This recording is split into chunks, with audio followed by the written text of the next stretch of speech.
Hey, how's it going everybody? Welcome back to another Gemstone Legends video. And in this video, I want to give my impression of the new hero that they have released with a boosted summoning chance. And then I'm going to do some pulls. I don't have a ton of scrolls right now. I need to pick up some more deals.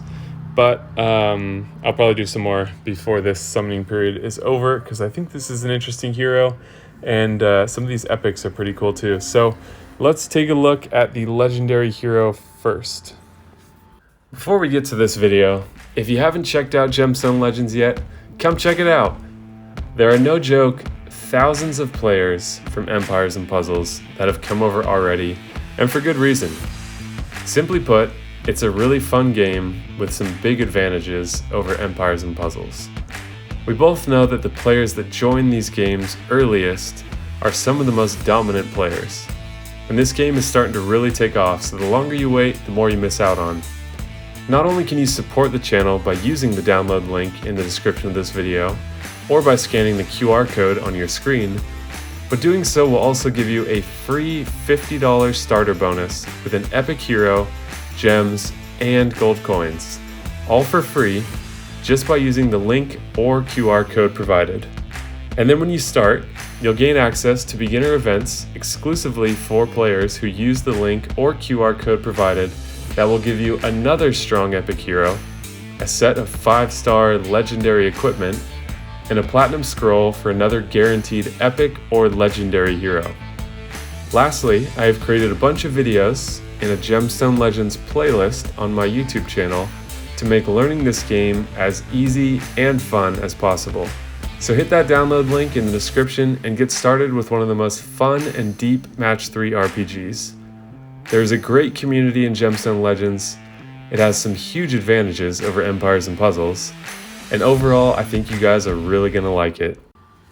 So I've definitely fallen into the trap of misunderstanding how good a hero would be in Gemstone Legends just because it is a different game than I'm used to, coming from Empires and Puzzles like many of you probably have as well. And that was true in Empires and Puzzles also. There were some heroes over the years that I really underestimated how good they would be, and they turned out to be some pretty fantastic heroes. I have a stronger grasp on Empires and Puzzles because I've been playing it for a bit longer, but I wanted to mention this hero in that context because I feel like when I first read her, I was like, okay, I'm not sure how good that will be, but thinking about it more, I think she's a much better hero than I gave her credit for. And I think something that Gemstone Legends is doing really well is not releasing heroes where you're just like, wow, this hero is very strong or overpowered. That's the one I want, right? I feel like these heroes are a lot more balanced and they all serve specific roles. So I have to give props to whoever is designing and coming up with heroes there, who isn't just baiting you with these super crazy OP heroes and then, nerfing them later or something like that. So yeah, that's the context I want to talk about this hero in.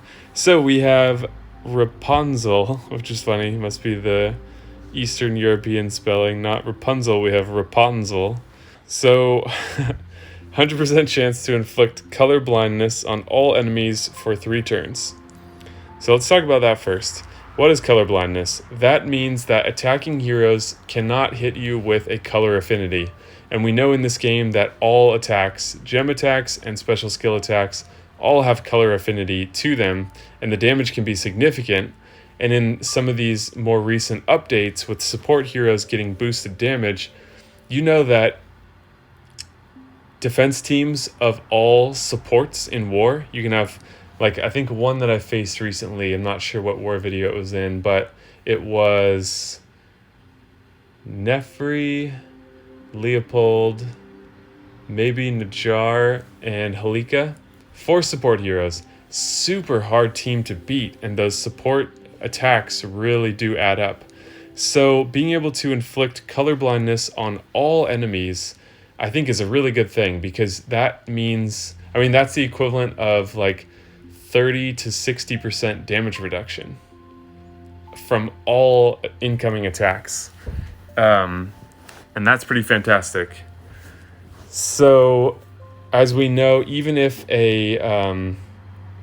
like let's say a red hero is attacking a blue hero, normally that would be the opposite direction of color affinity.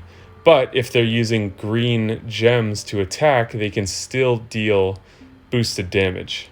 So there's the color of the attacker and the color of the gemstones matched. So this color blindness, like I said, is just a significant damage reduction. And I think in this kind of support-driven meta where maybe they'll tune that damage down a bit because it could be too strong right now.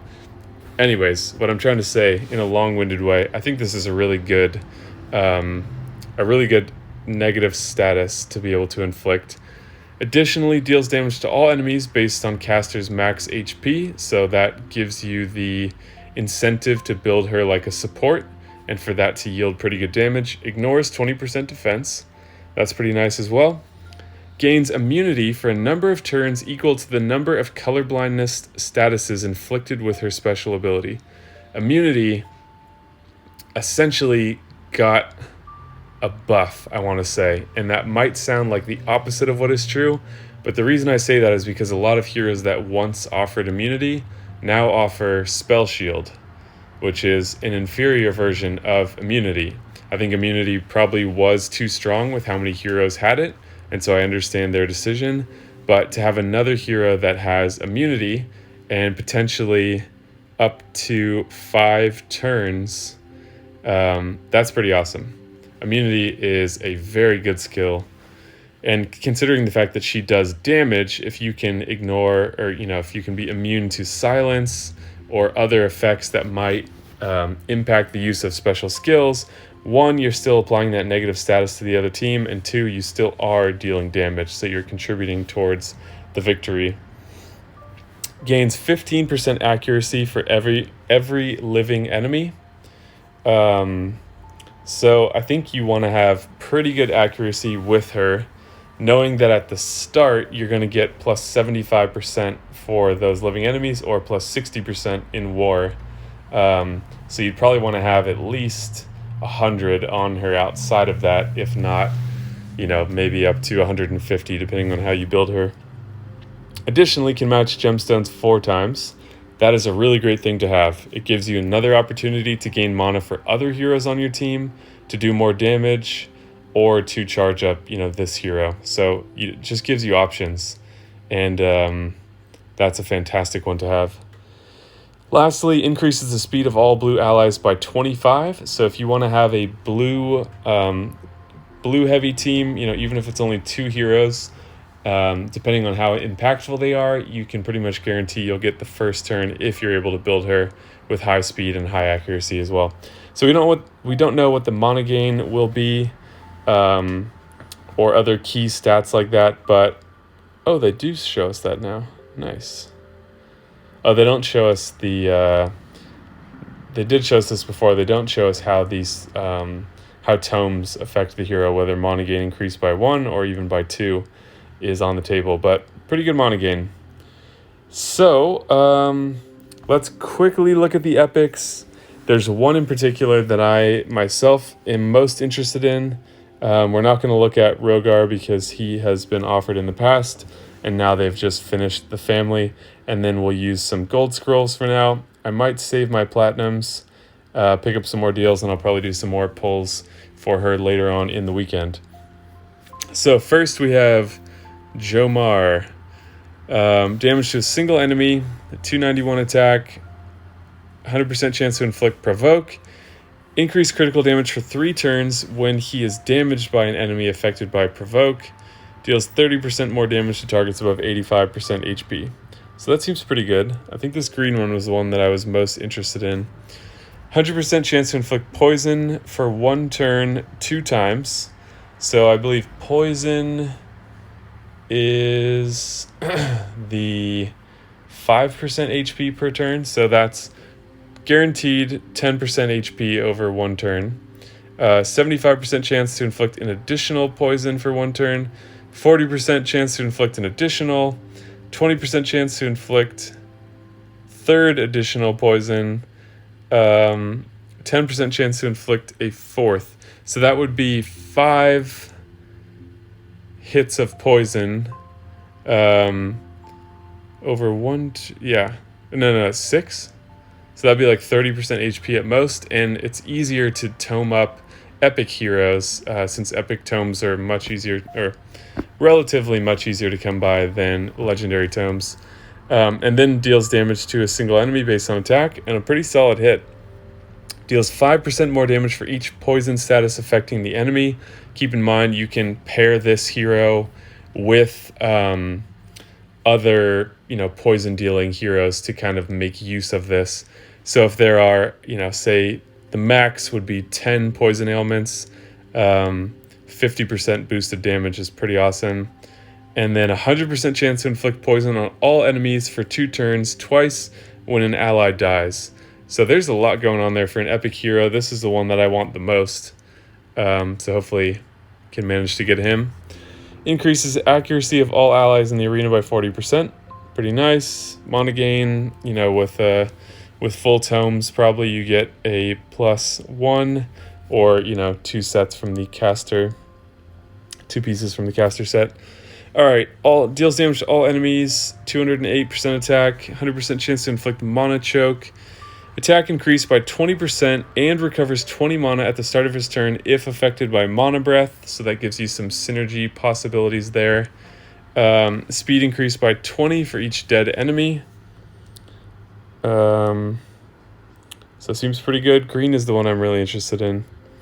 Deals damage to all, 191% attack, increased critical chance for 3 turns. Attack increased by 20% if affected by increased critical chance.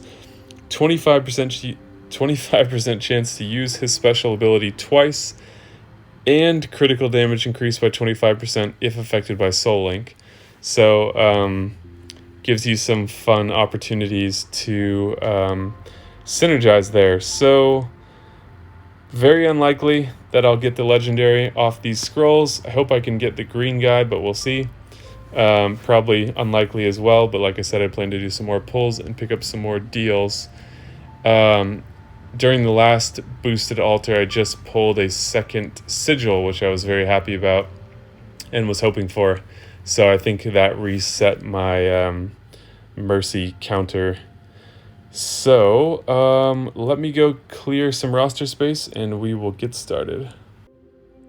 All right, let's do it.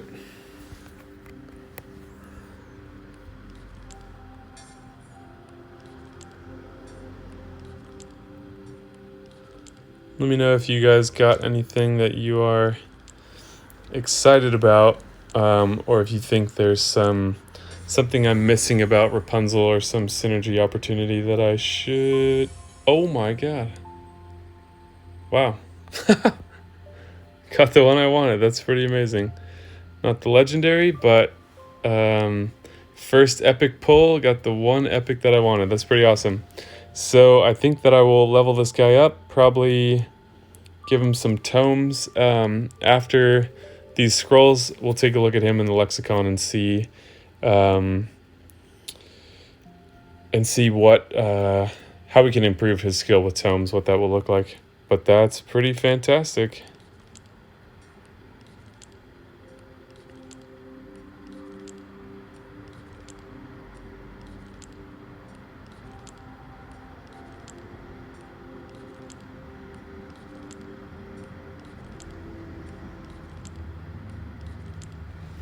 Okay, the rest not going so good, but I would count that as a win.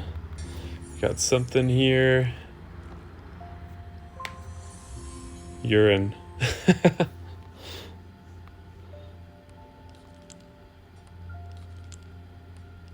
you've watched my other videos, you've heard me say it, but it's hilarious that there's a yellow hero named Urine. Alright.